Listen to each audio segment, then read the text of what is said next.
II, British Security Service or MI5 had a program called the Double Cross System.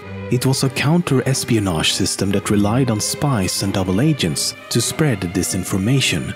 For example, Agent Zigzag or Eddie Shatman leaked falsified information to Germany by reporting that their bombs were hitting the intended target, central London. But in reality they were undershooting by several kilometers and missed every single time. Because of this, the Germans never corrected their aim and continued to undershoot for the rest of the war. Another disinformation plan was Operation Mincemeat. The British attached falsified top-secret documents to a corpse and dumped it outside the coast of Spain. When the German High Command got a hold of the documents, they were fooled into believing that British forces planned to invade Greece and Sardinia and quickly moved to intercept. In reality, the intended target was Sicily, and the Allies took on the Axis powers by surprise. And while the Nazis had trouble identifying these spies and double agents, Britain's double-cross system was extremely successful. In fact, after the war, it was discovered that every single agent that Germany sent to Britain had either been apprehended or simply surrendered. The only exception was one agent who was never detected, because he committed suicide. An incredible amount of bombs were dropped during World War II. It's been estimated that the Allies dropped 3.4 million tons of explosives across Europe and Asia. That's 27,000 tons every month. What's even scarier is that anywhere between 5 to 15% never detonated, which means that they are still buried beneath our feet, waiting to explode at any given moment.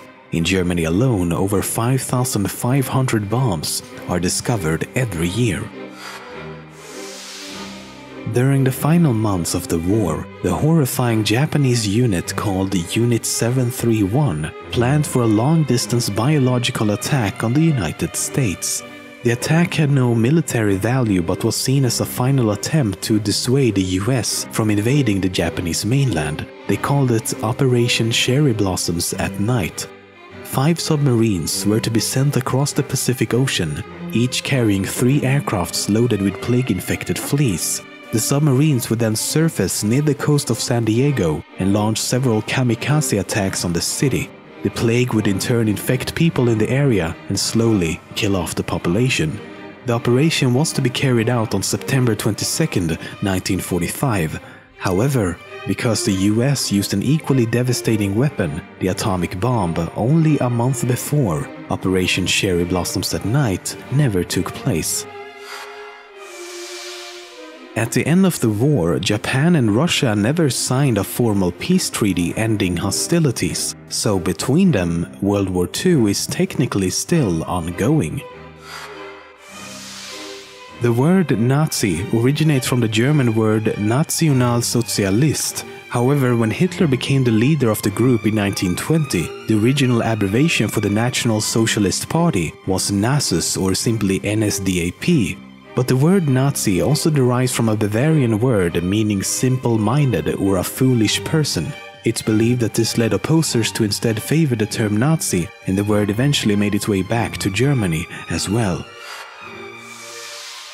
The most successful German interrogator of World War II was a man named Hans Scharf. What's interesting is that despite all the horrible things that occurred during World War II, he never once used any torture techniques to conduct his interrogations. Instead, he treated prisoners with kindness and respect and pretended to be their friend. Hans was well known for taking his prisoners on a stroll through the nearby woods. But he didn't use these nature walks as a time to directly ask his prisoners obvious military-related questions, but instead relied on the prisoners' growing desire to speak to anyone outside of their isolated captivity. In doing so, prisoners often revealed bits and pieces of useful information Hans had been instructed to acquire, frequently without them ever realizing they had done so. His techniques were so successful that after the war he held lectures around the US, including the Pentagon, about his unusual interrogation strategies. In early 1940, the Nazis began their occupation of Denmark to facilitate a planned invasion of the strategically more important target, Norway. As the Danish government was unprepared and heavily outnumbered, the invasion only lasted a couple of hours until they were forced to surrender. Despite of this, Denmark managed to save almost their entire Jewish population. In 1943, Hitler ordered all Danish Jews to be arrested and deported.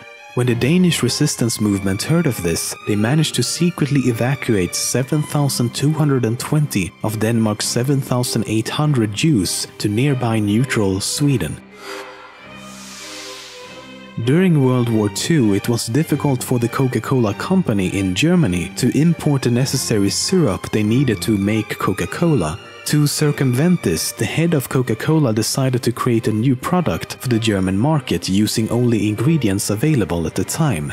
The new soda became Fanta. The name was taken from the German word for imagination, Fantasie. When Hitler visited Paris in 1940, the French cut the lift cables on the Eiffel Tower so that if Hitler wanted to visit the summit, he would have to climb all the 1,710 steps on his own. As a result of this, Hitler never climbed the Eiffel Tower, and it has been said that Hitler conquered France, but never conquered the Eiffel Tower.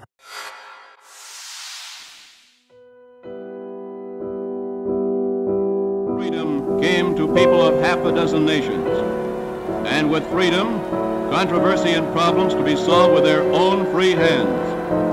Rome, June 5, 1944. As the war came to an end, the Red Army marched into Nazi Germany and came across an horrific sight. During the 4.5 years of its existence, 1.3 million people were sent to Auschwitz. 1.1 million of them would never leave. The acts of inhumanity and cruelty conducted here cannot be expressed through words. But for many of those fortunate enough to be liberated, the nightmare had only just begun. Female survivors fell victims of rape by their supposed saviors as they helplessly tried making their way back home. Tens of thousands of women across Europe were plainly raped to death as the Red Army marched on. It has infamously become known as the Rape of Europe. The ones who managed to return home in the hopes of continuing their normal lives were crushed to find their homes either destroyed or now owned by someone else. With no home, no belongings, no money, and many without relatives or friends as they had all been killed in the war, would found themselves struggling to survive long after the war had ended. Over the course of the war, Auschwitz was staffed by roughly 7,000 members of the German SS, only 15% of whom were either killed or later convicted of war crimes, such as the commander of Auschwitz, who was captured in 1946 and then hanged in 1947. The ones who managed to escape could enjoy a fairly comfortable life in post-war Germany. Some even managed to escape Germany altogether using fake identities, never facing the consequences of the crimes they had committed.